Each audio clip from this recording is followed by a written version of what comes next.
Netflix, you don't need cable. Hop on YouTube, welcome to the hood table, where we chop up local and global events vocally. You don't really wanna miss out on these conversations. Just joke a little, laugh a little, get that wine in your system, fill your glass a little. Expose current events, talk trash a little. You never know, these opinions might clash a little. They addicted to the content, got them binge watching. You don't like it, then you want invited. Bet your friends watching in the house and your job parking lot before you clocking. They don't wanna miss a second of this HT content. Everybody think they got something to say, so it's an open invitation, bring it to the table. But if you come whack, just know we ain't buying in. We gon' probably turn your back and tell you sorry, try again, Yeah, welcome to the hood table. You don't need Netflix, you don't need cable. Yeah, welcome to the hood table. You don't need Netflix, you don't need cable.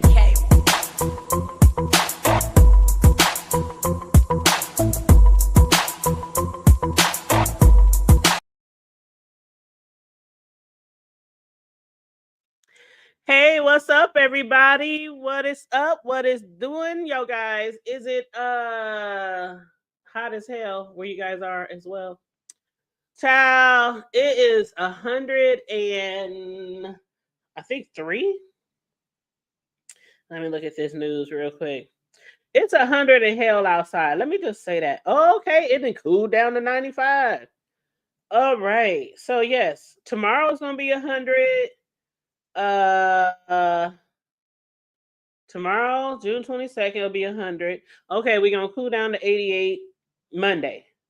Okay, so it looks like the rest of the week is gonna be 80s and 90s. But we just came over 3 days of 100s, and we've been having power outages. I'm like, God forbid we have heat like Arizona or Texas or somewhere like that, because I'm like, why is we having these power outages? But you guys know, like, what, 4 or 5 days ago we had a power outage at the end of my live, so it abruptly ended. And then last night when I was working on a cake that was due to go out this morning, or at noon, I had pretty much, done the cake, because I always work on my desserts a day ahead of time, just for emergency sake, and because I don't like to rush. Child, if that doggone power didn't go off at 1 in the morning, and I mean, I had been working on the cake after I got off the main gig. I worked on the cake till about, I want to say maybe 11, making the cake, baking the cake, making all my different frosting colors, because it had 4 different colors of frosting, just stuff like that.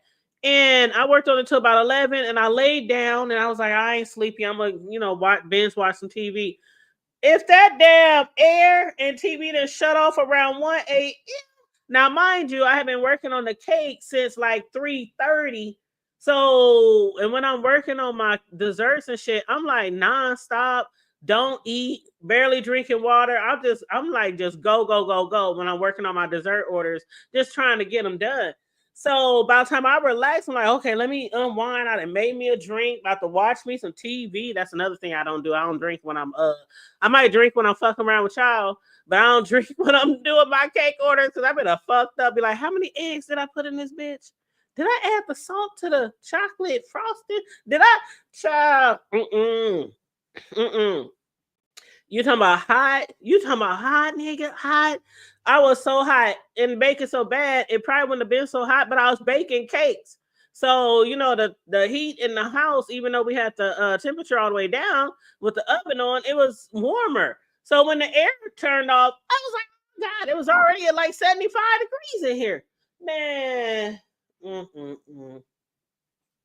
Child, what's up, Corio? How you doing, boo?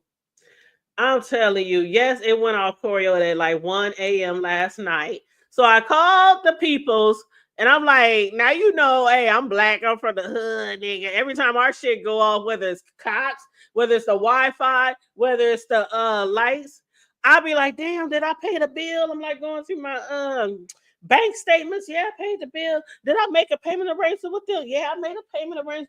I'm but I already knew. I knew this. Hey, it ain't my fault. So I called the peoples, and the automated system, and it asks you, did you see any light? Did you hear any explosion? Because it's the power. And so I push the number for the explosion because I heard an explosion. I was laying in my bed, tired as hell, and I hear a boom. I already knew before I could blink, the power went off, y'all. So anyway, I went around the house. I lit up some candles because my son, he was out with his friends hanging out. And so I called him, let him know the power's out again. And he was like, dang, he said, maybe I'll just stay where I am a little longer and maybe the power be on by the time I get home. I said, whatever, you grown. I don't clock him when he come in and out. Shit, he pay bills, he clean up, he do chores, he works, you know, yeah, do what you do. So anyway, after that, I lit some candles so he could like have some light when he coming through the house because it's dark as fuck on our block and dark in the house. So I lit some candles and I eventually went to sleep. But you know, I'm afraid of the dark. So yeah, I'm a big baby. I'm afraid of the dark when it comes to shit like that. And so while I'm up here in the bed, I had my little light on my phone because I still wasn't sleepy. So I started binge watching my TV shows on my phone, little ass cell phone. And I had the light, I had the phone position to where the light showed out the door to the hallway. Y'all, we got a really long ass hallway, okay? A really long ass hallway. And so I had the light position to go out the hallway. I'm just scared of the dark. So I eventually fell asleep, light still on the phone, knocked out. I get up, he's here, he's asleep. The air's still off. I mean, the power's still off, so the air is off. And I'm just laying there. I'm just laying there, sweaty, hot, just miserable. And so I'm like, damn, this cake is due at noon. I still gotta finish the cake. The cake is in the fridge. I'm like, well, it should be cool enough because you know it's a fridge.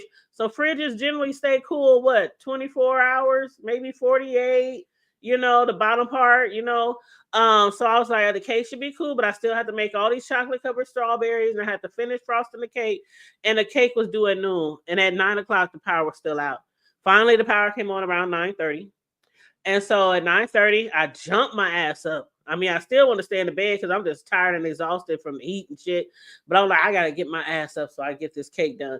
So I get out of bed. My son had me cracking up. Corey, Cam had me cracking up. He got up to use the bathroom or did something. He's like, yay, the power back on. Hey, he dancing in the hallway. Hey. He said, man, mom, I was so hot last night. My balls were sweating. I'm like, he said, man, that's how hot I was. He said, I was miserable. He said, I was sweating. He said, man, mom, I had to take all the clothes off. I was like, I don't want to hear that. I don't want to hear that. He had me cracking. Oh, it was too funny. It was too funny. But yeah, so the power is back on. Thank you, Lord. And I was like, you know how you be like, when the power get back on, or Cam, you done set the alarm off. He just walked in the house, y'all. Yeah, whatever. Who over here? The other child is outside. Why did he say he ain't over here? No, he lied. Okay. Anyway, I'm doing a show. I was just telling him about we almost had heat strokes last night. So I told him you had me cracking up. You talking about how bad you were sweating. I can only pick the toughest, I guess. Corio said, "Hey, Cam." Yeah, he was like, "Man, I'm sweating from the window to the wall to the sweat ground down." I was like, "Son, I don't need to hear that. I don't need to hear." Okay, you hot. All right, got it. Girl was hot because I had the oven on already. So at 11 o'clock at night, I'm like, okay, it's gonna cool down eventually because the oven had been running. You know, I had to make a couple of sheet cakes. To make sheet cakes, it takes an hour damn near to cook one sheet cake. And so then after that, you know, I have to make the other sheet cake, you know, to go on top of the first one. So it's just there's like 2.5 hours of heat, you know, from the oven. And so it was bad. And then by the time the power went off at night, I was like, fuck. But anyway, so got the cake out the door. I was 30 minutes behind schedule. My customer understood, long time customer, been supporting me for years. She was like, I ain't tripping. But anyway, so that was that on that. So okay, so I was supposed to do the Diddy recap yesterday. Some of y'all probably already know, through the grapevine, through social media, what happened yesterday. I don't know what happened yesterday because y'all know I do my Diddy recaps when I get the transcripts. I do them with y'all, so I don't go through them ahead of time. I might check out social media to see if there's like some key things that they might be talking about or some gags, something, that popped off in court. I might do that on social media, but I don't read through the transcripts until I'm live with y'all. So I was supposed to do that yesterday, but I had the cake. So I'm doing that today because tomorrow I have to review BMF season 4, episode 3, I believe. Is episode 3? You said you haven't been keeping up at all? Child, this Diddy shit. And from where I sit right now, I'm kind of on the fence about him going to jail for life.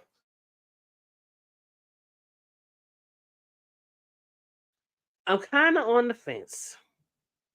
Some days it's like, oh, throw the book. Then other days I'm like, where'd you find these damn witnesses? With the prosecuting team. But, I was anxious to hear from Brendan Paul, the alleged drug mule, the one that got arrested with all them drugs when they raided Diddy's properties. And he did eventually take the stand after the judge had to take a few days off because somebody was sick with what they say they had vertigo symptoms or some shit like that. So they had, postponed trial until Friday, yesterday. I think next week the prosecution got maybe 2-3 more people, I think. And then they said, the judge said probably about in a week or so, both of them is going, rest. So, I think they're kind of right on time because they said it's going to be till about July 4th.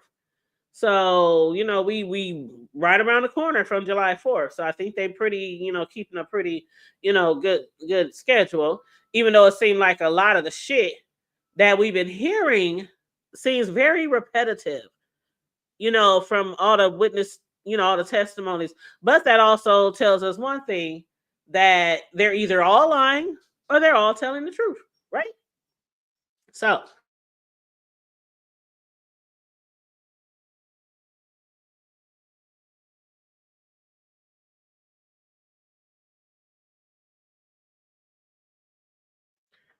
my bad. I think my sound had went out. Okay. So everybody come on in. Make sure you like and share the video so I can do a little recap. Then, like I said, like I always say at the end, I'll drop the link if anybody wants to jump on the link. But after I do this recap, if don't nobody want to jump on the link, your girl is about to get into bed. Okay. I'm like, I damn near had to drag myself to this computer. Okay. You said, I mean, it was a sex party. They had it down pat. No need to change what ain't broke. Oh, but that ain't all they testified about. Girls, way more than the sex parties. It's so much that happened. But that is one of the main things that always happen, with the trafficking and I said prosecution and the prostitution. But it's so much more than that. It's so much more. I mean, we talking arson, we talking bribery, we talking extortion. It's so much that has been revealed over these past 5.5, 6 weeks.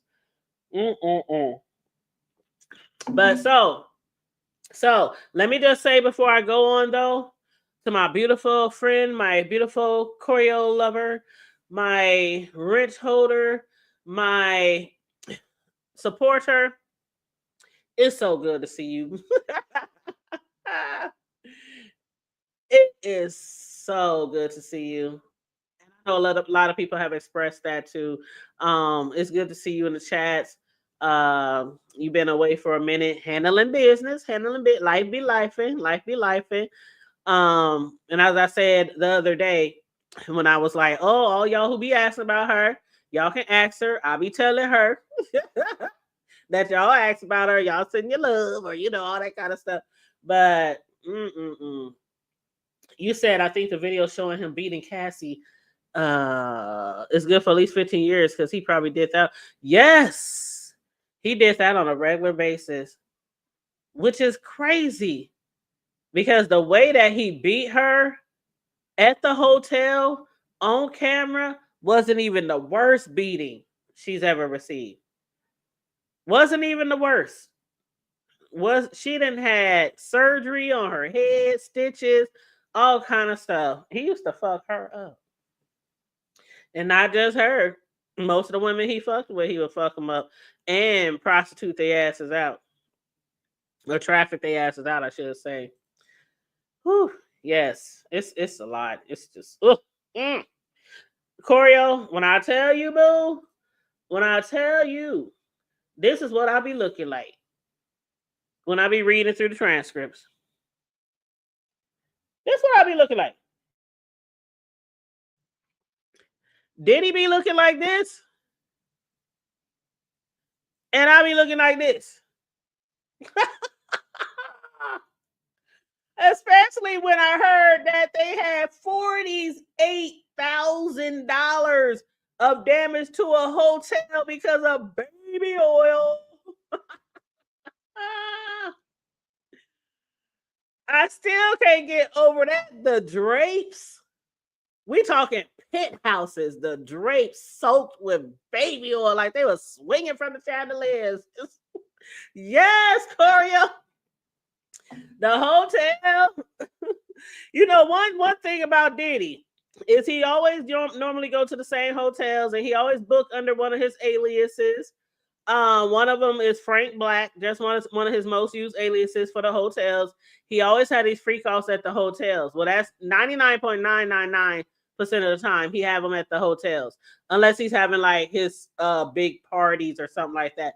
But the freak offs, those are not like his all white parties and things like that. They still get, crunk at those, but the freak offs are normally at a hotel, in a suite, a penthouse. They go through like 24, 25 bottles of baby oil every night. They go through like 10 bottles of lube, Astroglide, lube. Yeah, they be fucking them hotels up. And we saw receipts of $600 here, $500 here, $300 here, $48,000 here. They be fucking them hotels up. All that sex, 3, 4, 5 niggas a night, sex lasting 10 to 36 hours, 2 to 4 business days straight. Yeah, they be fucking them hotels up, child. Mm-hmm. But again, Brandon Paul was set to take the stand. Now, Brandon Paul, who is in the thumbnail, he's in the thumbnail. That's him right here. He's a drug dealer, but he looked like he on drugs. I don't know if he's getting high on his own supply. And what's up with the little lines in his head? I thought only black people did that shit. And I thought that shit went out like in the early 2000s or the night. You know how guys used to put those, go to barbershop and they had them cut them slices in their eyebrows. But anywho, okay, so we're going to go over the transcripts for Friday. Now, my transcripts might be a few days ahead of the transcripts that some of y'all might see online, like as far as the day of the trial, because some people start counting the day of the trial from the day the first jury members were interviewed and selected, which literally is like the start of a trial. And some people didn't start counting the trial dates until the first day of the trial was when the first prostitute testified. So that's why mine might be like a few days more than, anywho. So let's get right to it. You guys, again, make sure you like and share the video, please, and thank you. You said how many people would be at the freak offs? Well, it's usually him sitting in a corner, freaking himself, and watching and recording. And then it'd be his girl, whichever girl, because he done dated some over the years. Even his baby mama, the one who passed away. Even her.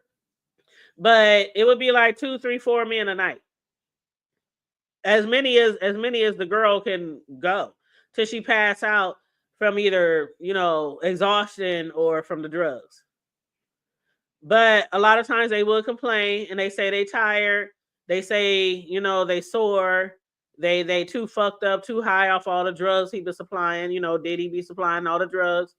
And he would get mad and yell at them, cuss them out, berate them, threaten to take their homes, their cars, threaten to, stuff like that. So yeah, sometimes they did, say they didn't want to do it. But yeah, child, it's a lot. It's a lot. And then after they would fuck all those niggas, after they all left, then he would fuck the girl. And he didn't let them use any condoms. You couldn't use any condoms or he would go the fuck off. And yeah, some of them had personal issues because of not using the condoms. And Diddy would go right behind them without using condoms. So it's like a no condom zone. Only baby oil and lube. No condoms. And of course, drugs and liquor. No condoms. Let me say that again. So, anywho. Okay, so starting off the day, Friday. It is officially, again, like day 26, even though mine say day 30. Okay, so before the jury entered, the government says, Your Honor, may I place a binder of documents on the witness stand? And the judge says, yes, all rise, and the jury enter. The judge said the government may call his next witness, and the government first called Ms. Gallegos. And I will introduce some exhibits. Gallegos, which is Diddy's attorney, she said all under seal except one. The judge said admitted. Government attorney Smizer said the government calls Brendan Paul, which again is the white guy, the alleged drug mule for Diddy. The government says, do you recognize this person? And a tuxedo photo is shown. Yes, that's Sean Combs. I worked for him until I was arrested at a Florida airport for possession of cocaine in my personal assistant bag. And why was it there? I was sweeping Mr. Combs' room. How did you come to work for Diddy? I call him Diddy. The court calls him Mr. Combs, but I don't like calling him Mr. Combs. Anyway, so they said, how did you come to work for Diddy? Through Revolt, Ellie Maroon. He told me, get in to get out. If you have a girlfriend, break up with her because you'll never see her. And did you interview? Yes, in late October 2022 at 200 South Mapleton Drive. And how were you greeted there? My ID was scanned and I had to sign an NDA. Frankie Santella and Christina Coram, which is KK, his top closest assistant, Diddy's right-hand woman, they were there. And did they hire you? Yes, I would pack a lot of joints in the garage, marijuana. And when did you meet Diddy? KK came to the garage and told me to come to a listening party in the backyard and take notes. Child, he got hired right away. And his first assignment was packing a lot of joints in the garage. I wonder what kind of things they interview. What kind of questions would they ask a drug mule before they hire him? Let's see how well you can wrap this. Let's see if you can roll a blunt without cracking or breaking the cigar. Anyway, when did you meet Diddy? KK came to the garage and told me to come to a listening party in the backyard and take notes. And what was KK's role? Chief of staff. She helped out with the family. And did KK use Diddy's phone? Yes. You said, child, what up, 400? What up, babe? How y'all doing? Come on in, boo. You said, let me get my edibles. I love me some choreo. So, did KK use Diddy's phone? Yes. And how many assistants did Diddy have? At first 5, then 4, then 2. Given my college basketball background, I helped with Diddy's workouts. And who is this? Jonathan Perez. And this? Butler Frank Rodriguez. And what did Diddy Butler do? stand next to Puff, get him water, chapstick, whatever he needed. And then you have group chats with KK. Yes. Turn to the binder and flip through it. Who is this? That's Fahim. We call him Fa. And what was your salary? It started at $75 a year, then $100K. I got paid bi-weekly by Combs Enterprises. And where did you live? I lived in an Airbnb. Hold up, y'all. Let me take this picture off. Okay. So I lived in an Airbnb in LA and Miami. And where did KK stay? In LA, an apartment 4 minutes from 200 South Mapleton, in Miami, in Two-Star Island. And did you accompany Diddy to paid club appearances? Yes. He would ask for $150,000 and they'd have to sell things for him. And what did you do to stay awake? Prescription Adderall and sometimes cocaine. And what was your job? To make sure Diddy was always happy. He'd say, I don't take no for an answer. He told us to move like SEAL Team 6. Now, remember, one of the first assistants who testified against Diddy, he did say when he was interviewed by somebody who is going to be testifying next week by Vasta, they had told him that basically this is Diddy's world. We just live in it, basically. We just live in it. We do everything to make him happy. If you don't make him happy and do everything he asks you to do, regardless of what it is that he wants you to do, you can be let go. Like he used to let go a lot of people who testified, and he would withhold their earnings after firing them. They had to sue him for their earnings. But anyway, yeah, that's what David James testified when he was interviewed. He said they told him this is Diddy's kingdom, and we are all here just to serve in it. That's what she said. And that's what they tell everybody. Girl, yes, he needs his ass beat. For real, for real. So, they said, did Diddy fire you? Yes, for forgetting his Lululemon fanny pack when we went on a walk. He said, I don't want to see your face anymore. Tell KK you are fired. And what did you do? I bought a Lululemon fanny pack. Get it in, lay low. Did you ever complain to HR? No, that wasn't a thing. Why not? HR even forgot to put federal taxes my first 8 months. You just go to Diddy. Did Diddy use drugs? Yes, ecstasy, cocaine, and more. And what is in this photo? That's my hand with ecstasy and 2C and pink cocaine. And why did you take the photo?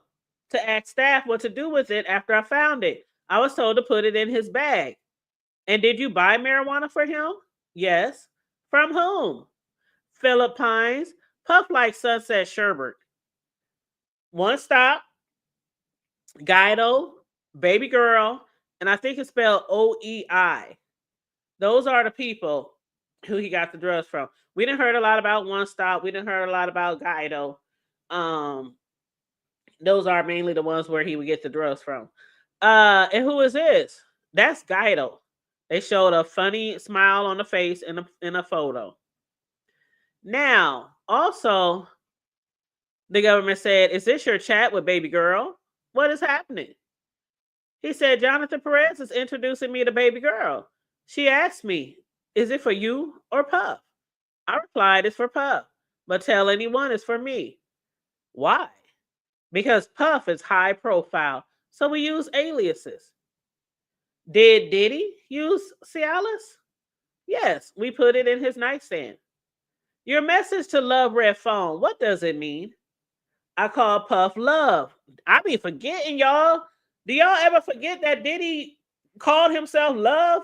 Do y'all remember that? You said Lululemon.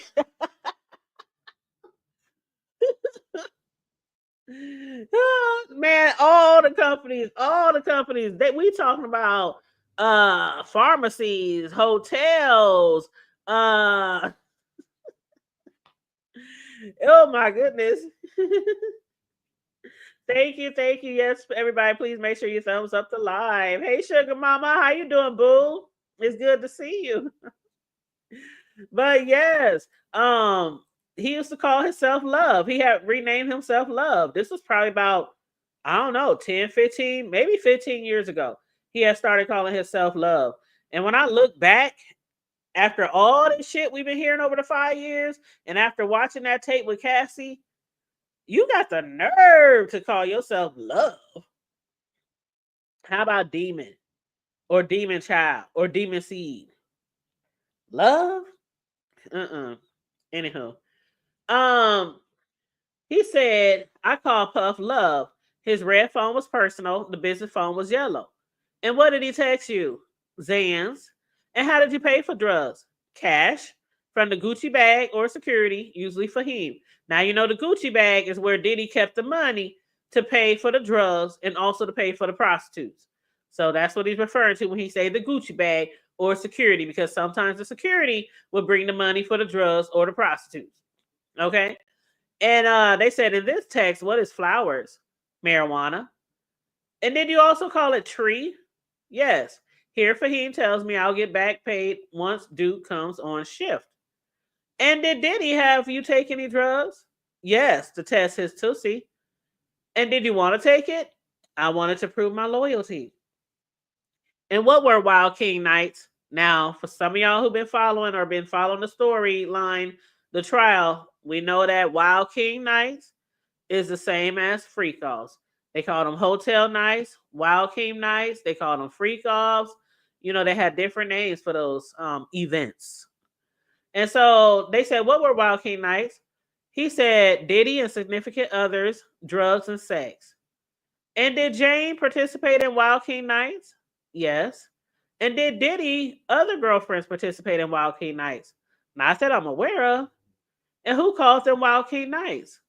KK, which is, of course, Diddy's first hand man. And he said KK did. And he said, I just say he's going to the hotels. And did Diddy stop using hotels and move them to the residences? Yes, after the Cassie lawsuit. And what did you do? I clean up afterwards. And what does this say? That Jane is coming in, Brendan is setting it up, Wild King night probable. And where did you make the reservation? Noble. And where was the Wild King night? Jane's residence. I wrote running to Walmart for them. And then the government says, KK asks, Wild King mode active or Gucci bag active? What did you say? He said between the two. And how did you know what to buy for Diddy's Wild King night? We had a shared document in the Notes app. And who was responsible for the Astroglide, which is the lube? He said the property manager. I didn't think the 200 South Mapleton manager was good. So photo. Brandon said, I took the photo to show the manager how to lay out the Astroglide in the bathroom. And how did you put in for the cash? Robin at TriStar. And did Diddy contact you from Wild King Nights? Yes, by voice notes or FaceTime. Sunset Sherbert. I think that's a weed strain. I don't smoke weed, but y'all people out there in California, Cam, you ever heard of what is it called? Sunset Sherbert? A strain of weed? You think you heard about? Maybe that's some California thing. I don't know. You said he was still doing free calls. Yes, he was still doing free calls, but he stopped having them at the hotels. Yep. He was doing free calls. His baby mama, I mean, not his baby mama, but Jane, the one who went by Jane Doe on the stand, she used a pseudonym because she didn't want to be known. Even though as soon as matter of fact, within the first 15 minutes that she started testifying, everybody in the world was like, is that Fiddy's baby mom? That's what people are still alleging. and from the things that Fiddy has put on his, IG and stuff, it's alleging to it as well. Now, I know a lot of people have been getting in trouble, and the judge has been going off on certain people who has put the person's name out. That's why I don't say her name on the show. So I just say allegedly. Anyway, but yeah. Mm-mm-mm. So yeah, I think that's some strain of weed. But Brandon said he called me to go get a sex outfit, but he never called me back. And how did you clean up afterwards? I wore gloves. Why? Sanitary reasons?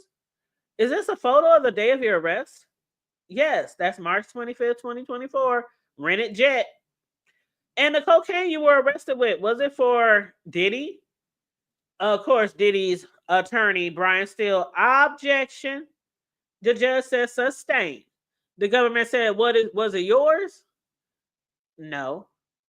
Was it Diddy's? Objection. Judge says overruled. Paul says yes, it was Diddy's. And what did you do after the arrest? A diversion program, drug treatment. The government says no further questions. The government said no further questions. You said going to get my usual pineapple Ciroc. I'm ridiculous, a hypocrite, but I'll be back. You know, I haven't had pineapple Ciroc before. I used to drink, what was it called? Peach or apple? There's one called apple, right? I think I used to drink the apple when I used to go out with my girls. I think I used to drink the apple Ciroc. That's the one that I used to drink. Yeah, I do like Ciroc.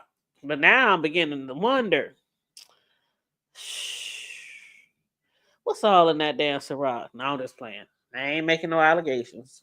It's just be a lot of baby oil around this guy, and it just makes you wonder. You know what I'm saying? Drugs, alcohol, baby oil, and Astroglide lube.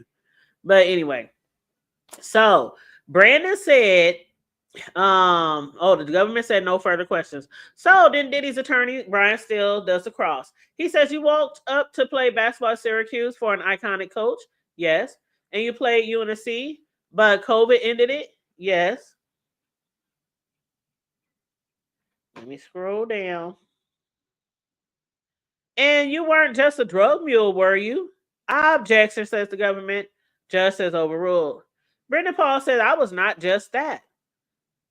Diddy's attorney says, it was a minor part of what you did. Absolutely. Personal use? The judge says, rephrase. Brian Steele, Diddy's attorney, says, the hotel nights, were they personal? Objection from the government. The judge says, again, rephrase. Diddy's attorney says, it was Diddy's and Jane relaxation. Personal, right? From your observation. Yes. And did you see Jane as hesitant? I did not. And then this next question he asked, if you saw non-consensual activity, you would not have worked there, right?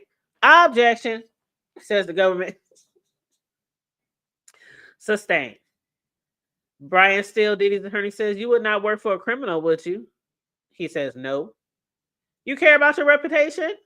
Yes. You were arrested for 27 grams, barely personal use.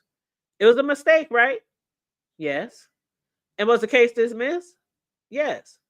And did drugs make Diddy more focused? He got extremely creative.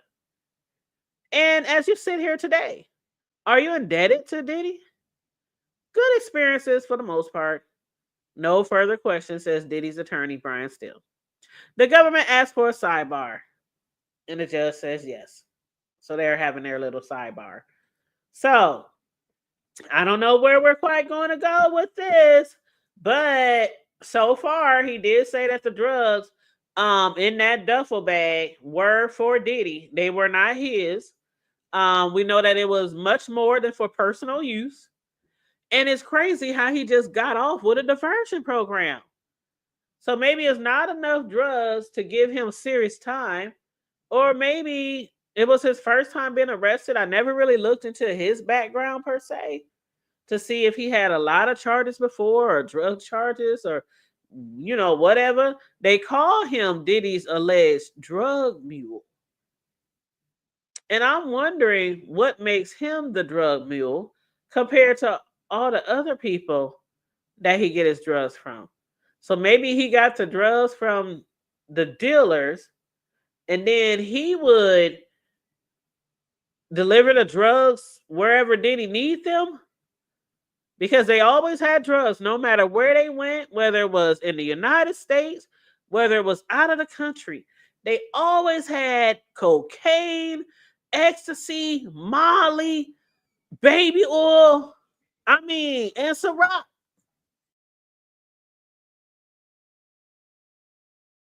Honey, they all been snitching. All of them been snitching. Every single one.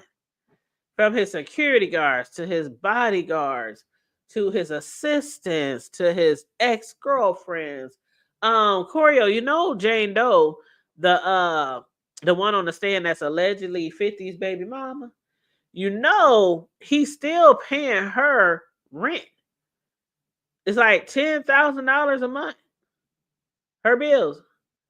They were together up until he got arrested. Child. So just picture this. 1992. Nah. You know I gotta do my Golden Girls thing. But picture this. You still with your dude. Y'all still having the freak offs and all this kind of shit. And then he gets raided. And then y'all still together.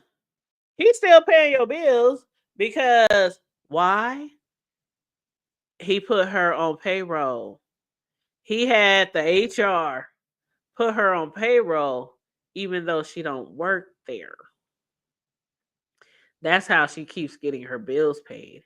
But I'm pretty sure he had no idea that she was going to testify against him for almost 3 to 4 days. And I wonder, is he still going to be having the HR pay her bills? That's what I want to know. Because she ain't work for that company. And matter of fact, he was supposed to pay her. She wanted $15,000. They had like a love contract. That's what it was, Corio. They had a love contract. And he said, how much would it take for you to continue this relationship with me and do these freak offs with all these men? And she said $15,000 a month. He said, I can give you Now, at first, I was thinking that was coming out of his own pocket. In a way, it is, because it's his company. You know, Combs Enterprises, Bad Boys Enterprises, or whatever, Bad Boys LLC Entertainment. But it's not really coming from his pocket. It's coming from her being on the payroll. Ain't that some shit? So I guess that's why he had to put a cap on it. Because if it was coming from his pocket, he probably could have paid her much more. And then when she was testifying, they was like, oh, so he pays you $10,000 a month? She said, well, how much do you think I'm worth? And that's when I said, you ain't nothing but a cheap ass hoe. Even if she do claim coercion and that she was trafficked and shit. Because for $10,000, I ain't fucking 3 to 4 niggas every night, 3 to 4 business days a week. Slathered in baby oil from one hotel to the next while Diddy sitting in the corner stroking his shit and recording every little move and giving us directions like we in a motherfucking movie. Get down. Suck him right there. Kiss him right there. Let him piss in your mouth. Yeah, piss right now. Just weird ass shit. And you was 10,000? 10,000? And you live out in Cali? Shit, I know people in Cali whose rent is like $4,000 a month. And even though yours might be $10,000, that's cheap. Prostitutes probably make more than that. I know prostitutes probably make like $1,000, $2,000 a night, depending on their Johns. Even if they made $1,000 a night, that's $30,000 a month. 30 times 1,000. And you settle for 10 to give your cookies to all these men and be recorded every night. Like sometimes it would be like 24 hours or 36 hours because after one man, he would call in another man. And it was times where they would be crying, I don't want to do it anymore. I don't want to do it anymore. I'm too tired. Cassie always complaining, my UTIs won't go away. The medication is not working anymore. I can't get rid of these sores in my mouth. I don't want to have sex no more. And he would like flip the fuck out on them, beating them, threatening them. Just like he threatened Cassie's parents. If they didn't send $20,000 to him, he was going to release Cassie's sex tape. Oh, they were prostitutes, Corio. They were prostitutes. Yeah, they were prostitutes. And he would fly them in. He would book their flights. Once they get there, well, of course, they took a deposit. They would take a deposit. One of the prostitutes, he testified that he said it cost $500 for him even to leave his house. So you had to pay him at least $500, and then he would collect the rest once he got to where he was having the free call. You out, son? All right. But yeah, $500 before he even left his house. And when he first met Cassie, that was what was his name? Cash. Was that his name? Cash? I think that's what that prostitute name was, Cash. He said when he first met Cassie, he met her through another prostitute. One of the other prostitutes had told him to go because the first prostitute couldn't do it. And so he said, man, it's easy money, good money, just go do it. And so he was like, well, I got to get a haircut at like 9 o'clock in the morning because Diddy and Cassie wanted him to come at 3 o'clock in the morning. And he was like, 3 o'clock in the morning, I ain't getting out of bed. Mind you, he had a whole woman at home, the prostitute. So he was like, 3 o'clock in the morning, I got a barbershop appointment at like 7 or 8 or 9, some shit like that. And he was like, shit, I'll call them later. I'll hook up with them another time. No condom zone. And so he said the next thing he know, Cassie was blowing his phone up at 3 o'clock in the morning, saying, please, if you come, we'll give you like, I don't know, it was like 10,000 or it was some ridiculous amount. And he told his girlfriend, he rolled over, jumped out of bed, said, I gotta go. Love you, son, bye. He said, I gotta go. His girl was like, the fuck? But she probably already knew what he was doing. So I don't know. But yeah, no condoms. When they would ask for condoms, he would get so angry. He would like get so angry, Corio, and be like, just do it. Or if they get tired, oh, you can't take no more dick? You can't take no more dick?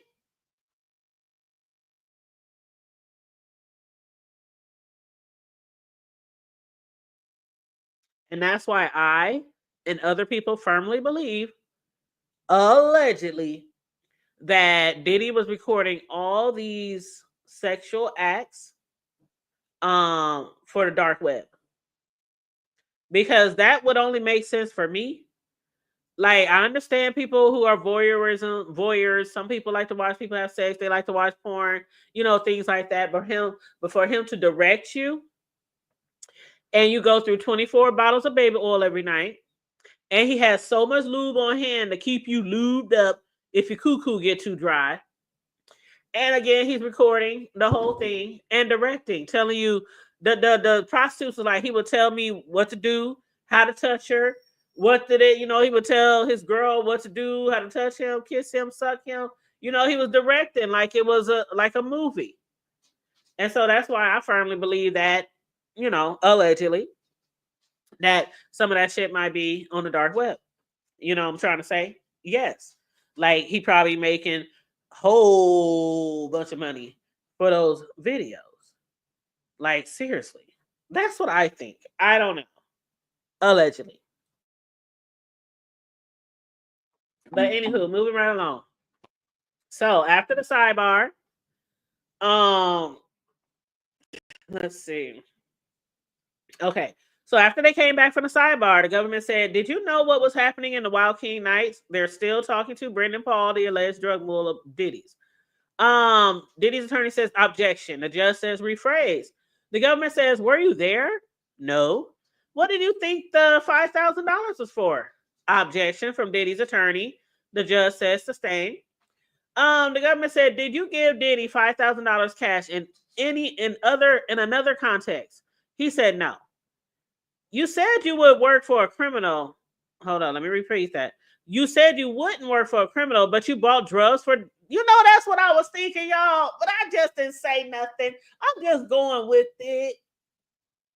But that's exactly what I was thinking when Diddy's attorney, Brian Steele, said, would you work for a criminal? And Brian said no.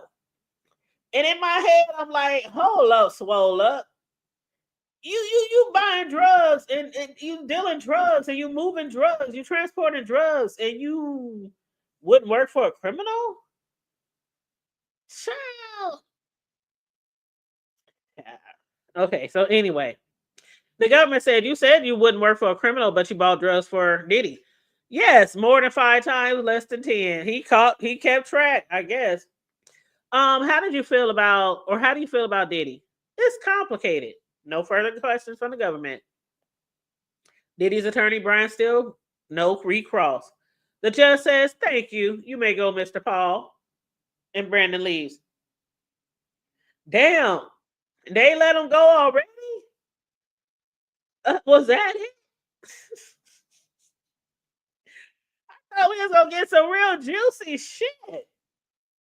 Y'all should have told me. Y'all should have sent me a message. Hood table. Brendan wasn't really saying shit. He wasn't really saying shit. Anyway. So the government, they did call one more person, I believe. So the judge said, government, call your next witness. The government says, first, let's show some exhibits. And so they started reading text between Combs or Diddy and KK, his head assistant, from April 25th, 2023. And Diddy said, I can't take it no more. Album not done. KK says, you can have release after the studio. We control our energy. Diddy said, whatever, get me Frank. The government says, play the audio message by Diddy. Then you can hear Diddy's voice saying, have Jonathan do it. The government says, KK replies, John will go to the hotel. The government says, we have a bit more. Then we request a break. So the judge said, okay. And then they showed a message on the screen involving Veronica Bangs. Then it was taken down. The government reading says, Cassie said, you bashed my head in. Diddy says, you're crazy. Stop talking. Flip it on me for what? We're taking a break. Cassie said, I don't want to be beaten down for standing up or ever. Diddy says, I try to figure out how to get this nut out. Every time we hear those type of voice recordings from Diddy, where one of his women is complaining about getting beat or complaining about too much sex or don't want to have sex, you notice how he kind of he moves around their statement or their question or their, you know what I mean? It's kind of like, on YouTube, how people on YouTube or on social media, they be behind the scenes with people. And one thing that people always say is if you're going to be behind with people on YouTube or social media, make sure whatever you're saying, you don't mind it being repeated later, or you don't mind saying it publicly. That's what that gives me the feeling of. Like, he always got some type of odd response. Today, I don't know. Anyway, so the government still reading with no witnesses on the stand.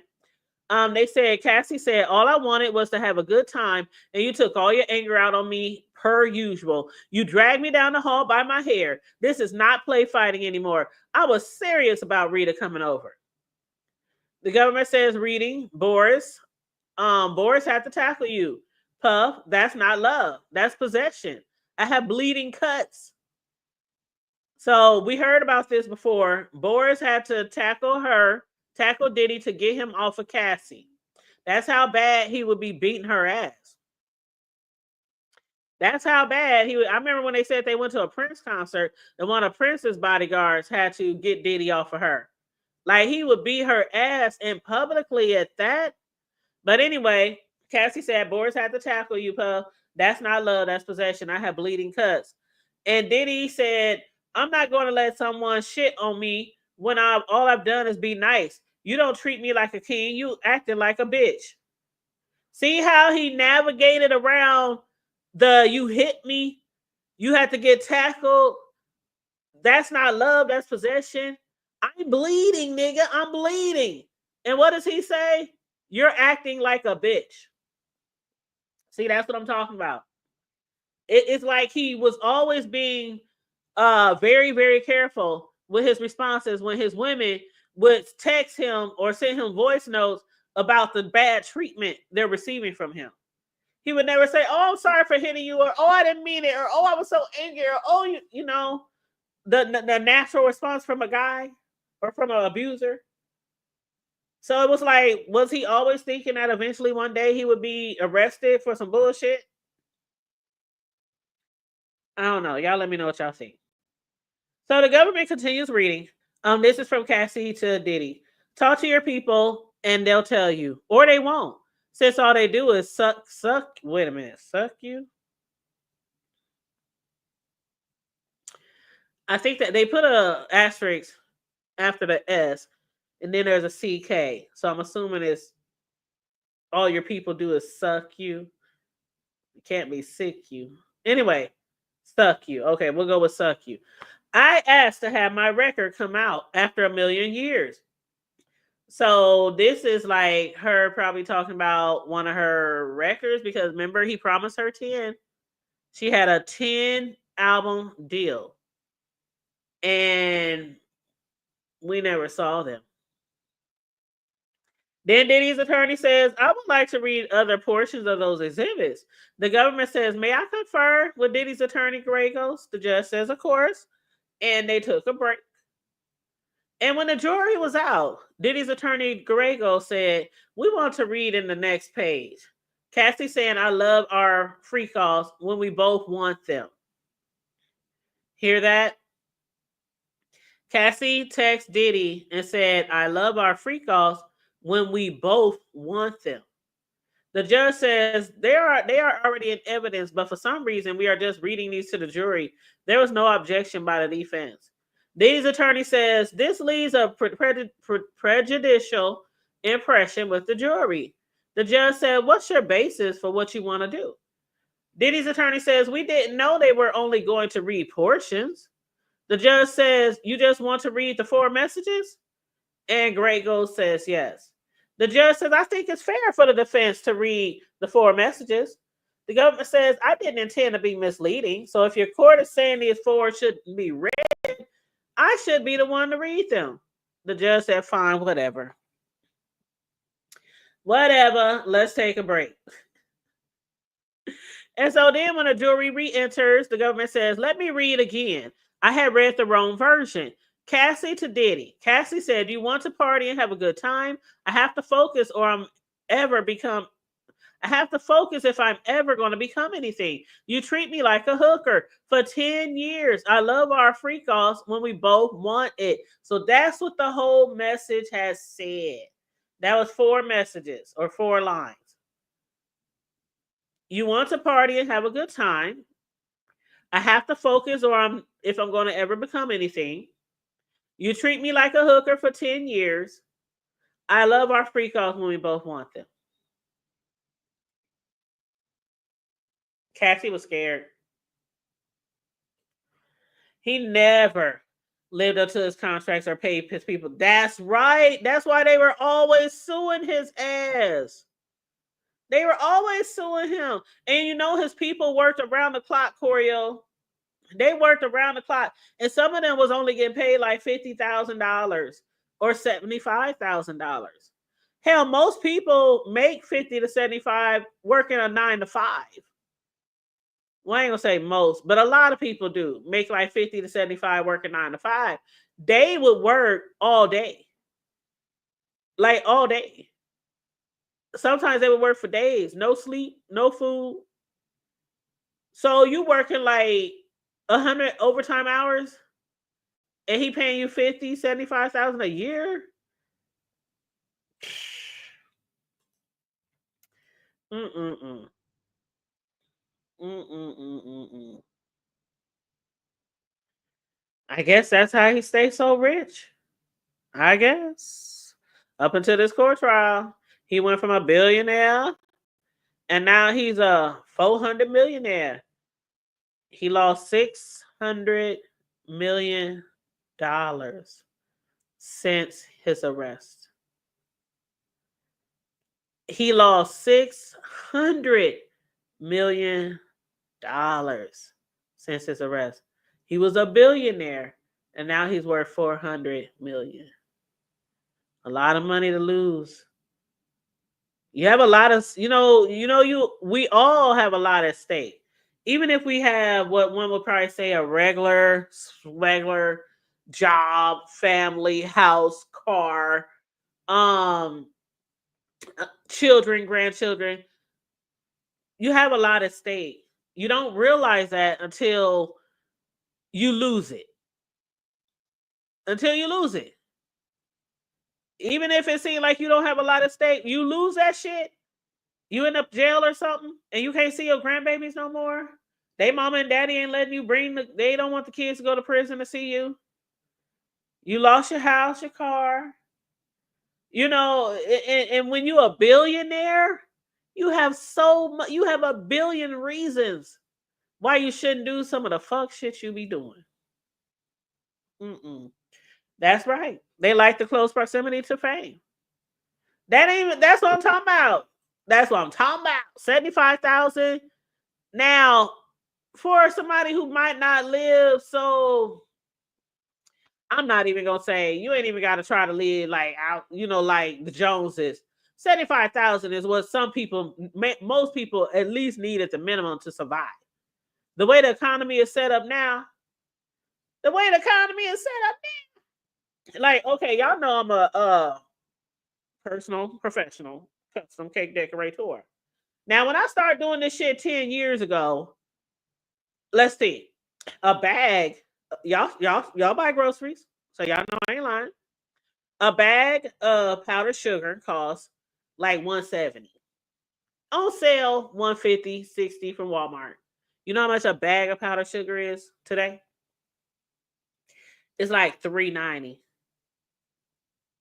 That's where I am in the Midwest. So if y'all stay like in the more expensive cities or on the coast or something like that, you probably paying damn near $4.55 a bag. Eggs, we all know eggs and went up. Milk, just butter. I'm just talking about to make my goddamn frosting from scratch. I'm not talking about anything else. I'm not talking about all the other supplies that I have to buy to do each order. Like cake boards, cake boxes, all the different edible colors, the edible pictures, the inks for my edible printer. I bought an edible printer. I bought an edible printer 5 years ago that I had to replace. Was it this year? Yeah, I had to replace it at the beginning of this year. 5 years ago, that edible printer cost me $100. You know what it cost me this year? $600. So I'm saying this to say $75,000 is what probably is the minimum that somebody needs to survive, because everything is so damn expensive. And when I told people 10 years ago that a cake was $50 or $60, then I tell them this year the motherfucker like 3 times that much. They go, well, why cake so damn high? First of all, talk to the economy. Talk to the economy. Mm-mm. Mm-mm-mm. No, honey. I had somebody hit me up the other day and asked for a cake, and I quoted them $150. They was like, "Ooh, ouch! Ooh, ouch!" I said, "Ooh, ouch." Let me see. I gotta pay myself, like most people in business. You gotta pay yourself. At minimum, I pay myself $25 an hour. At minimum, to make a cake. $25 an hour. It probably takes me around between whipping the cake time baking, making the frosting. Making frosting can take a long time, you guys. Y'all just don't even know. Making all them colors. Y'all know yesterday, I had to make navy blue for one of the colors on the cake. Now, when you buy navy blue edible color, it's not navy blue. It's this weird bullshit, right? So you got to buy 3 other colors, and the colors are anywhere from $2.99 to $6. This is for a little bitty bottle of food coloring. $6 for a little bitty, like 1 ounce, 2 ounces, if that. And I got to buy like 3 of them to make the correct navy blue. And I have to make it in small batches because you can fuck it up. So you don't want to make a big batch. You got to make them in small batches. So I'm making all these small batches. That's one color. It took me damn near 2.5 hours to make all the colors of my frosting. So what I'm trying to say is, when you buy a cake from a personal custom cake decorator, ain't no way in hell you get anywhere to a Walmart price, okay? After they pay they sell, after they buy all the supplies, after they decorate your cake, then you're paying for overhead, shit like that, your utilities, all that kind of shit. Cleanup time. Yes, it takes about 1.5 hours to clean up after each cake. Frosting be everywhere, cake be everywhere, colors be all over the place. I mean, baking a cake is a messy job. I'm trying to tell you. Y'all think cooking regular food can be a messy job? And that's even if you're cleaning up along the way. So, yeah, cakes back in the day might have cost $50, $60 for a custom cake. Now them shits is in the hundreds. Yes, groceries is high as hell. But yeah, so Diddy trying to pay these people $50, $75 and they live in Cali. $50, $75 and they live in Cali. And they working damn near 18-hour shifts. If he wants to freak off at 3 a.m., them niggas is coming in. They coming in with 100 bath towels, with 25 bottles of baby oil, with all the lube and butt lube and everything else that he needs, all the drugs. And then after he's done with his freak offs, his assistants, you even heard the last drug mule, the one who brings him the drugs. Even he has to clean up after him. They talking about why you put on gloves. Like, why is the same person who deal your drugs the same person who cleans up all after y'all nasty asses in the hotel? Does that even make sense? And he talking about he made $100K. $100K?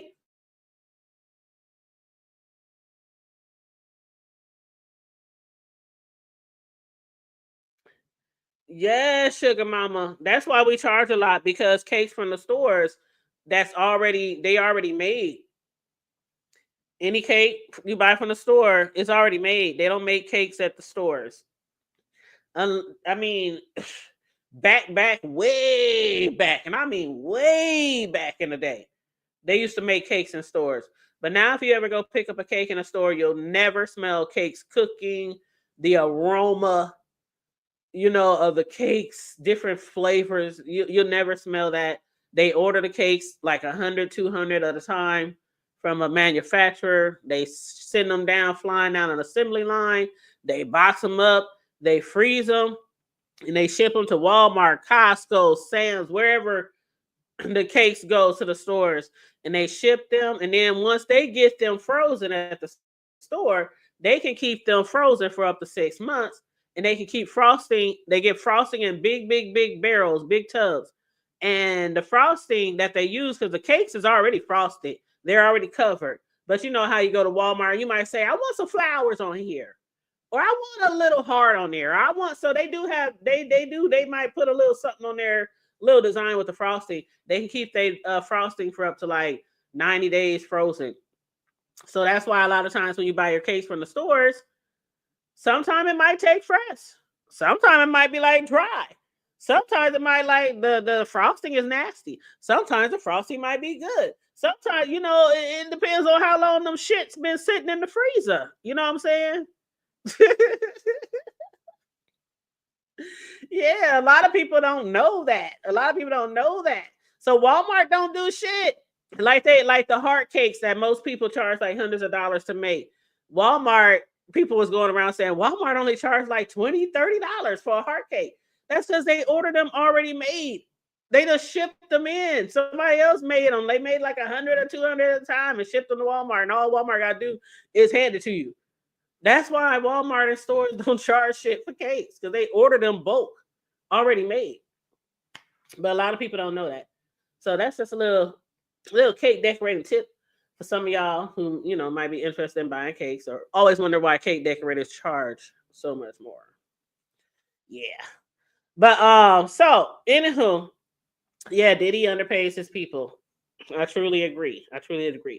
But so the government calls their next witness, and that is Joseph Cercilio of HSI Homeland Security Investigations, of 18 years. And they asked him, how many records have you reviewed for the charts in this trial? And he said thousands. And what is the only female name in this chart? Jane Doe. The government says, please turn off the public screens. So all of the exhibits must be provided by May. Oh, that's a side note. Okay. So the government said, what's the name of the hotel?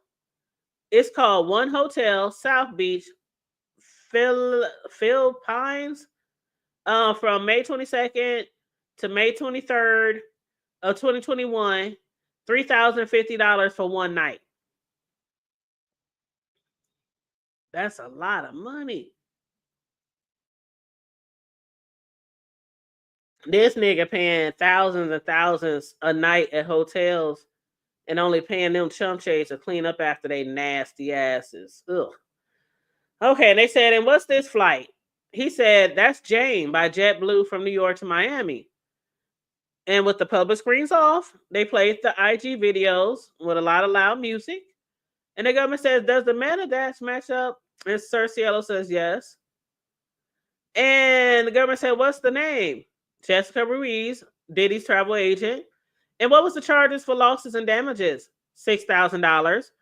And flew. Did you hear that, y'all? Did you hear that? Corio, you hear that? $6,000. That was just from one hotel. So what was the charges for losses and damages? $6,000. And who flew on this one? Jane and Cabral. Jane to LA, to Miami to LA, and Cabral, Atlanta. Just money to waste. And then while the government and Cercillo was going back and forth about the exhibits that are not being shown to the public, some of the people on social media was, from who was in court, they were showing certain things online, but I'm not gonna show them. Anyway, the government says, what is this? Hotel damage report at London Hotel, room 229. The report says, listen, y'all, listen, Linda, listen, bird. Listen. Because it's the baby oil, Corio. It's always the baby oil. That's the damages. Is always the baby oil. Because when Diddy, okay, this is what the prostitutes will testify to, and his Diddy's sexual partners.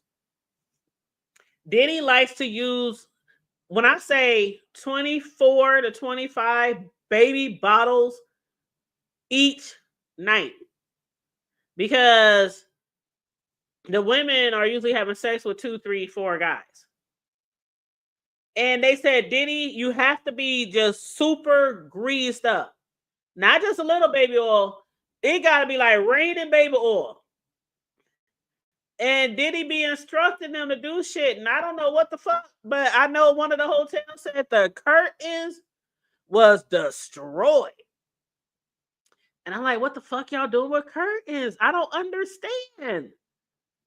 And then when they get to the hotel, they know the hotel supplies towels, but Diddy brings a whole bunch of towels to the hotel because of all the baby oil Yes, the curtains. They testified to that shit like a week ago. But listen. Okay, so the Homeland Security investigator said it was hotel damage report at London Hotel room 229. The report says bodily fluids spread on the floor.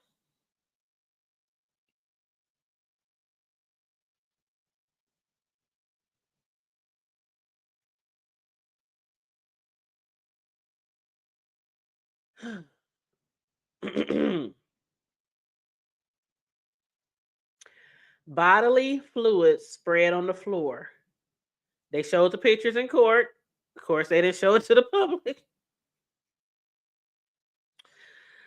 And they said, what was the name of the people in that report? Jane, which is Diddy's girl. Of course, Diddy's name was on there. Reggie, Paul, and Cabral. That's 3 of the prostitutes. 3. They use about, last time I stopped counting, it was probably 15 altogether. 15 prostitutes altogether that they use. But at this particular hotel and all the damage that was done, Diddy was there, Jane, Reggie, Paul, and Cabral. So Jane had sex with 3 people in that hotel. And then most likely with Diddy, because Diddy usually would fuck them after they finished fucking all the guys. Again, no condoms. Body fluids all over the floor. Now, we do know that Diddy likes to have these prostitutes piss in his woman's mouth. So I'm imagining that it probably could have been urine, semen, you know. This is me right now. Just disgusted.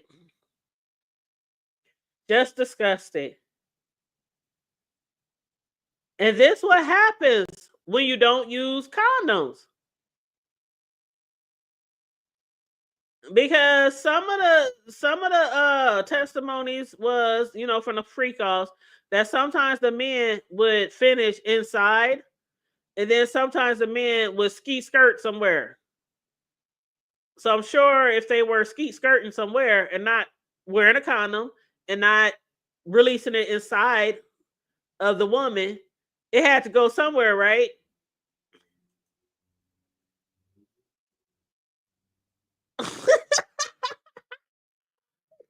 Sugar mama. Hey, Madison.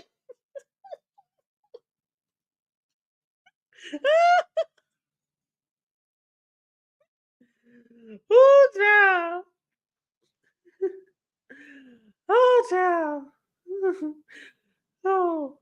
And so anyway, the government said, and these between Paul, Arthur, and Combs, then Jane, the Homeland Authority said Arthur Fitness LLC an ATM cash deposit of $900, then $600.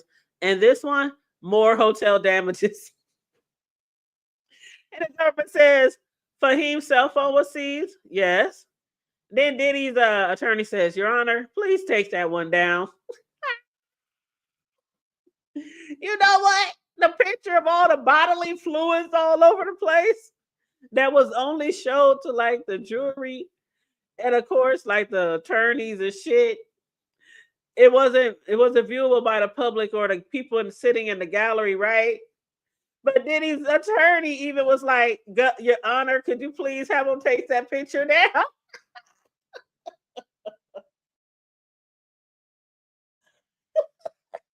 Even Diddy's own attorney, like, man, you a nasty son of a gun. You a nasty son of a bitch. Coriel said, I'm about to leave. He said this ninja whole billionaire, he's paying hotel damages. Right. He's not only spending like $3,000 a night for the hotel, but he's spending hundreds and thousands of dollars for hotel damages every night. And then he's only paying Jane $10,000 a month to have sex with all these men. Oh, you can't make this shit. So anyway, the judge said, take it down. Okay, then they took like a little 3-minute break or a little break. The government said, did Jonathan Perez send this to Fahim? And the HSI said yes. And this is about Anton or Antoine. Is it sorted by date? Please sort it, Miss Becker. The government says, who sends this message? And the Homeland Security says KK, which again is Diddy's right-hand woman, top assistant. And the government said, what does Jonathan write to Fahim? He says, I don't know if you're holding $10,000. Foss said trying to get some more now. And the government says, and this 6/20/24, 1 year ago today, of course, this was from yesterday. The government says, Your Honor, I think this is a good stopping place since we're ending early today. Damn. What was the $10,000 for? I want to know what the $10,000 for. We got to wait till Monday. Shit.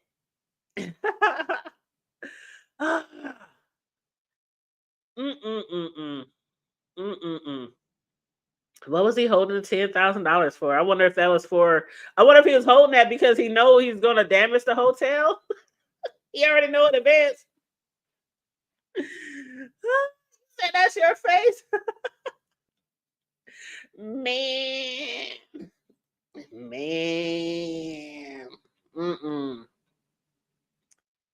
That's just.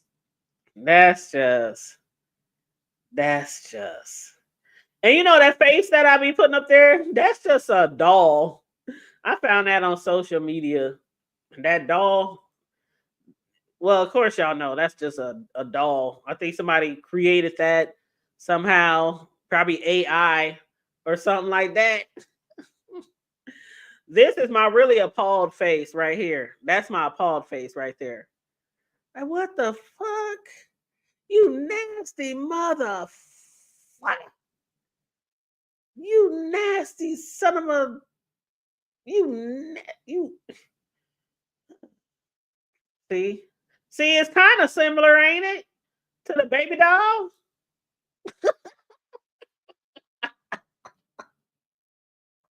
A mess, literally, Choreo.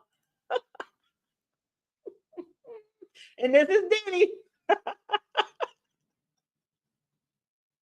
He like, Judge, Your Honor, you just gonna allow them to show that picture of the hotel floor?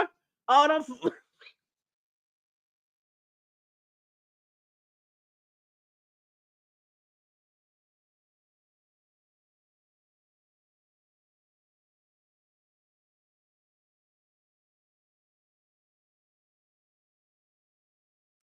Lord have mercy.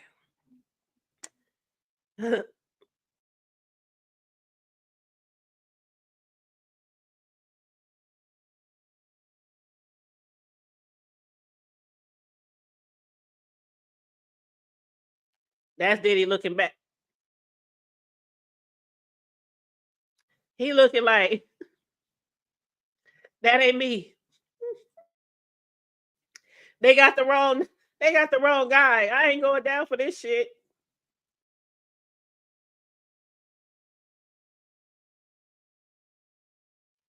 Y'all, I'll be cracking myself up. You said how the floor has sexually transmitted diseases. Woo! You know what? And we be thinking about the toilets when we be going to restaurants and hotels and other people's homes. No shade, no tea. Child, even when I go to other people's homes, I always take some tissue or some paper towels. If they got like cleaning supplies in their bathroom, I see like some 409 or something. I spray it on the paper towel. I clean the toilet seat. No shade, no tea. And when I go to restaurants, I always hover. We up here worried about toilet seats and catching the cooties in the bathroom, and it's all on the floor. It's chairs on the floor. What we worried about the damn toilet seats for? It's all on the floor. They talking about don't keep your luggages on the floor because the hotel might have bed bugs. No, don't put your luggages on the floor because it might be piss and semen and all kind of shit. Baby oil on the floor. Mm-hmm. Yes. You should never walk around a hotel floor with no shoes, socks on, something, flip flops, house shoes, something. Mm-mm. Mm-mm. And then have you ever like seen somebody clean a hotel room? They go in there and vacuum. They got so many rooms. Sometimes they got like a limit. They have a limit. I never cleaned hotel rooms before, but I know somebody who has. And they have a limit. They have a certain amount of time they have to be in and out the rooms. So when you're on a time limit and you got like 50 rooms to clean or 2 floors or whatever, you go in there, spray, grab the towels, grab the linen, vacuum the floor. You know they don't keep it clean like you would probably keep your house. Nobody. But that's crazy. That is crazy. So anyway, I guess we gotta wait till Monday while they finish up with the Homeland Security guy to find out what Fa and them was holding the $10,000 for, or Jonathan. So I don't know. And then they said trying to get some more now. So I don't know what that money was for. But anyway, okay, so the judge said, all rise, jury may leave. Don't read anything. Don't talk about the trial. You know what the judge always say. The judge says how many more on the direct to the government. And the government says to midday on Monday. And they said, I hope Mr. Garagos, which is Diddy's attorney, can finish cross by the end of Monday. The judge says, then what about Rule 29 to Diddy's attorney, Agnafilo? We'll be on the shorter side. We'll tell the government over the weekend. Diddy's attorney, Agnafilo, said, if the government rests at the end of Monday, I think we'll be rest Tuesday or Wednesday. So the judge says, I'll send the proposed charge today. You send edits Tuesday evening. We could do the charge conference on Wednesday and closings on Thursday. So yeah, they could be done by next Thursday. The judge said you can use the courtroom until 2:30 p.m. That's for Diddy's attorney, Mr. Donaldson. If you need anything, put it in a written application. Court adjourned. Now I just want to let y'all know as far as next week. Supposedly, or from what I heard, let me put this next picture up here. Thank you. Yes, please thumbs up the video, y'all. Send the cash app. Send the cash app if you want to donate to the hood table for the commentary. The hood table 402. And this picture right here. Okay, it's kind of small, but okay. So next week, Vashta Wilson Dunlap, which is the longtime VP of HR and operations at Bad Boy, which is Diddy's company. She's going to testify next week to the ongoing U.S. versus Sean P. Diddy trial.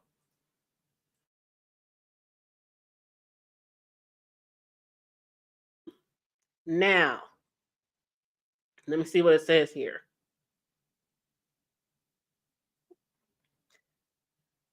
I wish y'all could see that bigger.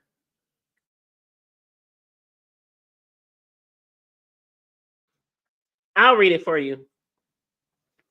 Whoever posted this June balloon promo or some shit, it says, we celebrate the first lady of Bad Boy, Vashta Dunlap. Congrats on 20 years with Diddy, and may God continue to bless you in all your new adventures, making moves on TV. So that's what they call her, on TV. So anyway, she's supposed to testify next week, y'all. And as far as a little bit that we know about her, let me click on this picture. All right. So remember, I was talking about it earlier, and then on like day 2, 3, or 4, it's like the first week of the trial. One of Diddy's assistants, David James, he was the one who had testified that Dunlap, the lady in this picture, who is the VP at Diddy's company of HR, he had testified that Dunlap interviewed him and said, this is Diddy's kingdom. We're all here to serve in it. So this is the lady who be telling people when they get interviewed or when they get hired that this is Diddy's kingdom, and we all just here visiting, or we all here to make him happy, or we all here basically, we all here to do whatever the fuck he asks us to do. And that's basically what they do. Whether it's drugs, whether it's contacting prostitutes, whether it's cleaning up all the damn nasty ass body fluids from off the floor in the hotels, whatever Diddy tell them to do, they do it. They jump. How high, sir? How high? They also said she is not new to legal battles. They said in 2012, Dunlap filed a defamation and conspiracy lawsuit against city officials and lawmakers. The case was dismissed, and they said none of it was connected back to Diddy. And importantly, Dunlap has never been named or accused by any of Diddy's alleged victims. They said, yet her role may be crucial in how the defense responds to the charges, because under RICO, she may deny that Combs' enterprise was a criminal enterprise. She can testify that the company operated like a normal business with structure, policies, and boundaries. And as far as the trafficking, conspiracy, assault claims, she could challenge key legal elements like intent, knowledge, and operational control. Without these, the charges fall apart. Also, if she shows Diddy acted within lawful corporate bounds, using formal systems, delegating duties, and staying out of illegal activity, it could weaken the prosecution's entire case. So I'm looking forward to her testifying next week, you guys, to find out what the head. That's the first lady of Bad Boy, y'all. Vashta Dunlap. She been with Diddy for 20 years. Over 20 years. Over 20 years. VP of HR and operations. She's the one who interviews people. Tell them, if you want to get hired here, this is Diddy's kingdom. You're going to have to help him at the free calls. You're going to have to bring the baby oil and all that kind of shit. Child, I don't want no job. I don't want no job. I'm gonna go get shit. Knowing what I know about him, shit, I'll struggle. I don't care how much he paying, I'll struggle. I'll find another job. Shit. Go Uber or some other shit. That's just he make like literally all his assistants, like all of his assistants have testified to having to have at least one time clean up after Diddy and after all them guys having sex with his women. I'm like, I ain't signed up for that shit. Was that in the NDA? Was that in the damn, like when they interview you, how long have you been cleaning? What products do you normally use? Could you give us like some references for people you may have cleaned up after? Not including your children though. Like how do you get to there from an interview and get a job to cleaning up urine and baby oil and semen and other shit in a hotel for Diddy? Like, child, okay. That's all I got, y'all. That's all I got. Let me go ahead and take this off of here. If anybody wants to hit the link, say now or forever hold your peace. Say it now. Say it loud. Say it proud. I'm going to drop the link.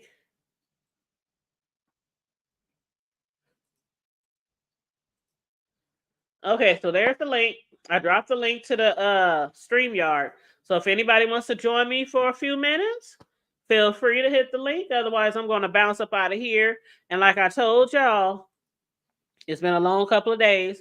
So after I get off of here, I'm going to get back in that bed. I hope nobody call me. I hope nobody come by. You know how people are sometimes. They will just come over your house. I swear, every time I hear like some beats, somebody's car, some beats, loud music outside my house, and nobody told me they coming, I'm like, oh God, is that my brother? Or is that my cousin C? Or is that my son? Or is that my... I'm like, dang, y'all just don't know how to call people. Like, geez, Louise. Now, back in the gap, when a lot of times, mostly what we did was always kicking it, partying, kicking it, Yeah, I didn't have a problem with people coming over. Hey, what's up? What you doing? You got some drinks? What you drinking out? Shoot, that's how we go over people's house. Hey, what's up, man? We brought some cards. Y'all want to play cards tonight? I mean, that's just how it was. We wasn't calling nobody. Hey, what you doing tonight? You want company? But now I'm chilling. Shoot, I'm setting my ways. I don't need nobody coming over my house all the time without knocking. Without calling first. And then I work from home, so that is really irritating when people come. Oh my God, when I'm working from home and sometimes on the phone with a client, and people pull up right in front of my house or by my office window, and all I hear is boo, boo, boo, boo. You know, they beats or they honking. And I'm looking out the window like, what the hell? The hell? And then I call them, I am working. Like, y'all know I work from home. Why don't y'all call in advance? Like, usually in the daytime I'm working. Oh, my bad. I'll come back later. I tell you, well, family and friends, they will do it to you. But anyway, y'all, let me get my butt off of here. I'll be back tomorrow. I have to watch what's that show? I just said it earlier. BMF, Black Mafia Family on Stars. So we are now on season 4, episode 3, I believe. I think it's episode 3. And so that came on Friday. So some of y'all follow BMF. And if you're not caught up, it's only on 3. I know some people who've been binge watching the last few weeks. People have never, ever watched it. Then they see my reviews. They be like, oh my God, you make me want to binge watch this show. So I know somebody who binge watched all the way from season 1 up until now, and they did it in like a week. But it's only like 10 episodes too in each show. I mean, each season. So it don't take too long to get caught up. But anyway, we will be reviewing tomorrow season 4, episode 3. I don't know what time. Probably around this time. Probably 7-ish, 6-ish, 7-ish in the evening. Because I'll probably sleep my butt in all morning.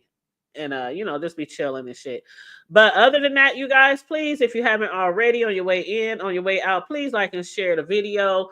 Subscribe to the channel if you happen to be new here. If you want to donate, again, the $, the hood table 402 is the Cash App, or you can super chat if you like. But other than that, you guys, tomorrow, I think around 7, Choreo, probably around 7 p.m. tomorrow, Central Standard Time. Yeah, probably about 7. Yep. Because right now I don't feel like watching it, because if I start watching it, I know that I'm going to start wanting to take notes. And oh damn, that's right. I forgot. Me and Riz go live tomorrow. That is Sunday, huh? You know what? Thanks for saying that, Choreo. So I'm gonna have to go live earlier. So maybe I'll go around maybe 2. Maybe I'll go at like 2 p.m. Then I'll give me about an hour to review to about 3. And then I can come back, because I have to come back at 9 p.m. Central Standard Time with Riz. So there's no way I'm going to do my TV show review at 7 and then come back at 9. So yeah, me and Riz, and we're going to be on his channel. I'll share it on my community wall. Matter of fact, let me go over to his page now so I get his link. For those of y'all who might not be following Riggs, please go on ahead over there and support him as well.